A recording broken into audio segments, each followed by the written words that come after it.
This episode we're going to see our first boat, which is located in Sydney on Vancouver Island.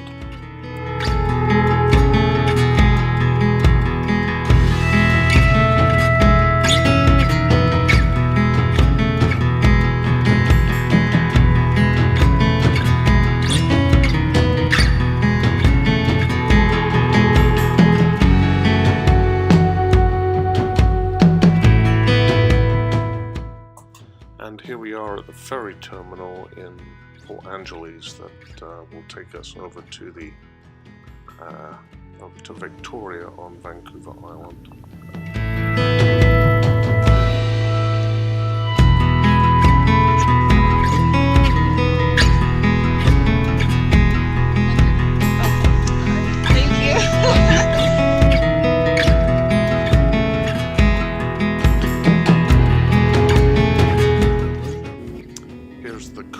Ferry arriving.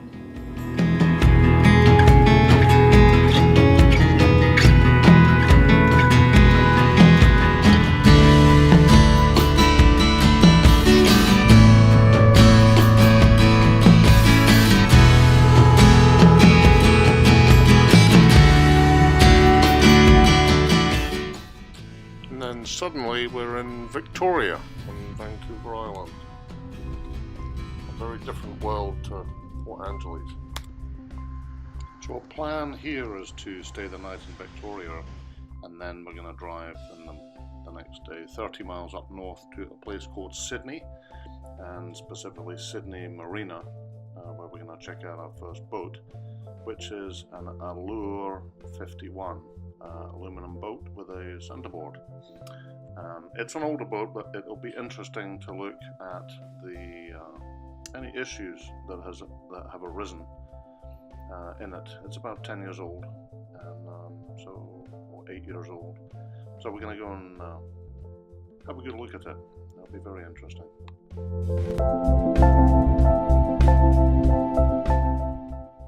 So this is looking at the transom and the dinghy.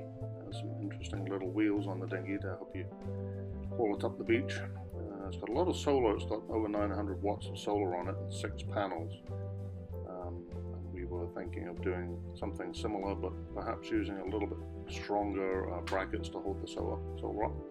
They look a little bit flimsy, and they're using the bimini frame also to support the solar, which is not ideal. So walking along the side of this boat, some big propane tanks there, which are pretty cool. Held outside the boat for safety reasons. Stanchions have got this net to keep your children in from becoming shark food.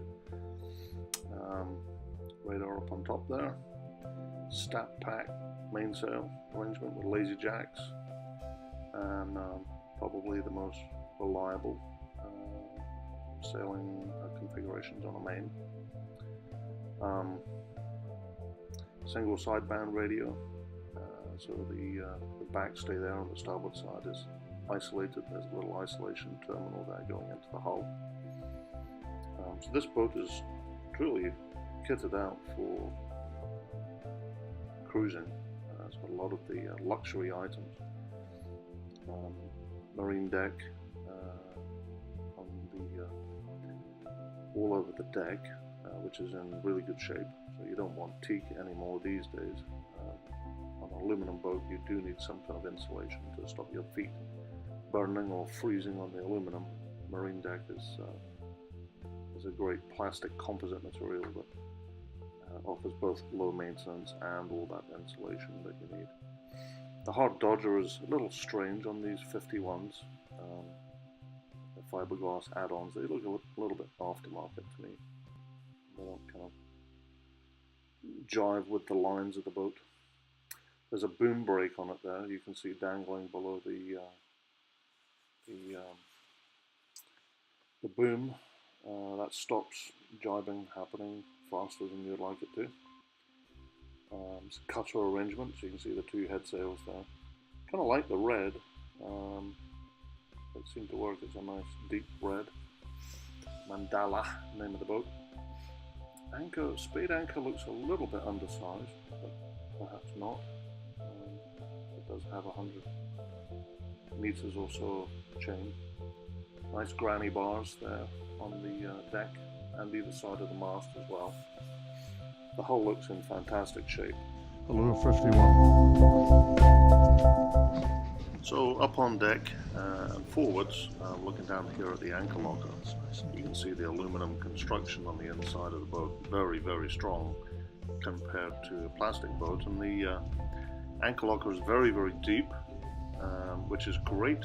The thing with anchor lockers is you don't want them to be wide and shallow, because the anchor chain can have a tendency to pile up on top of itself as it's being pulled in and create tangles when you're subsequently letting it out. So the ideal anchor locker is one that is very deep and very narrow. Huge sail locker there. So the Allure 51 has an extensive cockpit, very comfortable and large and spacious. And this one had been decked out in this beautiful red trim everywhere, including the hard Dodger.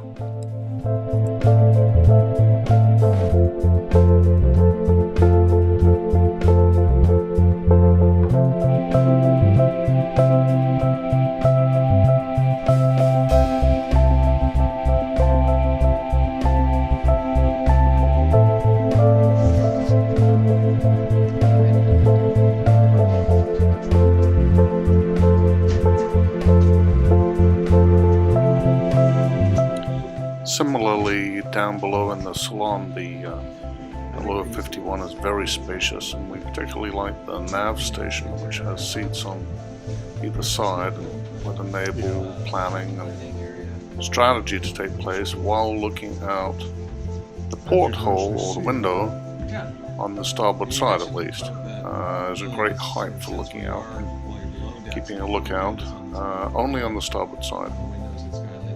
The other sides were not as easy to see out of. Windows were in the aft. There were two nicely sized berths, one of which we would probably plan to turn into a workshop of some form.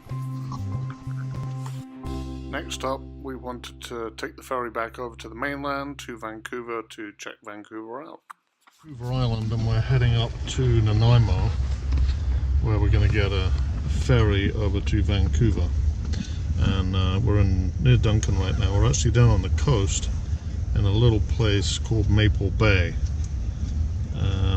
So the east coast, looking out to Salt Spring Island, which is one of the larger islands in the Puget Sound. Halfway to Nanaimo from Victoria. And this is typically what you get.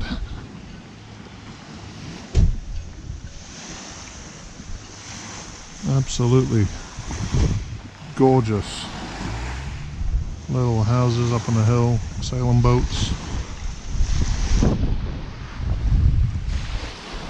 And then there's Dawn.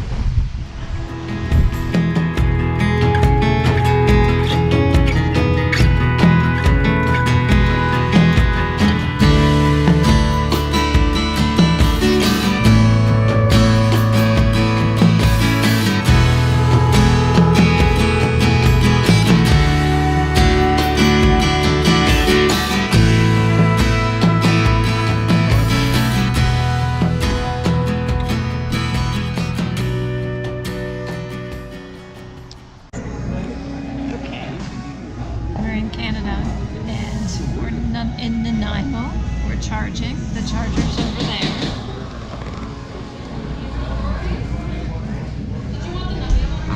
It's been raining probably every day since we've been here in Canada, all day long. But I'm happy I got my chai tea now, so we're good. We're gonna catch the ferry and go over to the mainland, the main part of Canada, over to Vancouver, and that's the next step. Horseshoe Bay. Over to Horseshoe. Should we color Peter's hair? No. Do you want to be a redhead? A what? A redhead. I want to to be a blonde. I could paint some freckles on your face too. I want to be a blonde. Red hair. Blonde. And once charged up, we headed over to the ferry terminal. In the ferry terminal, there's a chocolate machine. And then they had to put this chocolate shop right in the middle of the ferry terminal, so we had to visit that. But I also don't eat sugar. You what? I don't eat sugar. Oh, do you have sugar-free chocolate? We do have sugar-free chocolate, but I just don't eat it. Yeah. Wow. You're the perfect person to work here. Yeah, this is more than Oh, thank you. a traditional Nanaimo bar isn't like dipped in chocolate, but this bar is dipped in chocolate. But yeah. A chocolate. Windy. Oh, and rainy. We're on the ferry.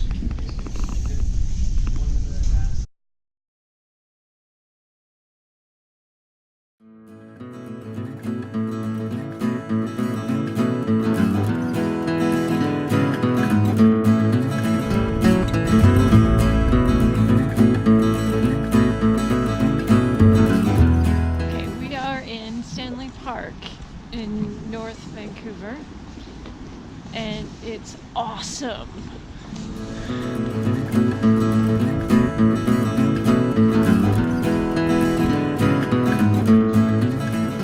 Okay, where are we? North of Vancouver somewhere. I have no idea where. No.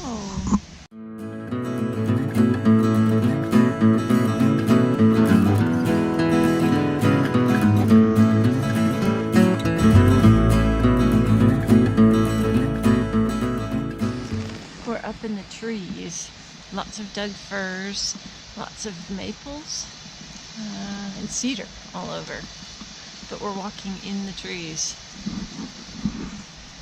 Overall, we thought this Capilano suspension bridge resort, for lack of a better word, was really quite spectacular. Well worth stopping in to see if you're north of Vancouver. That's it for this episode. We're going to head now back down to the US, to Bellingham, and which is just over the Canadian border by 20 miles or so. And then we'll carry on down south to get some drier weather back down to the bottom. And that would form the first leg of our big W that we're going to drive across the US before heading over to Europe.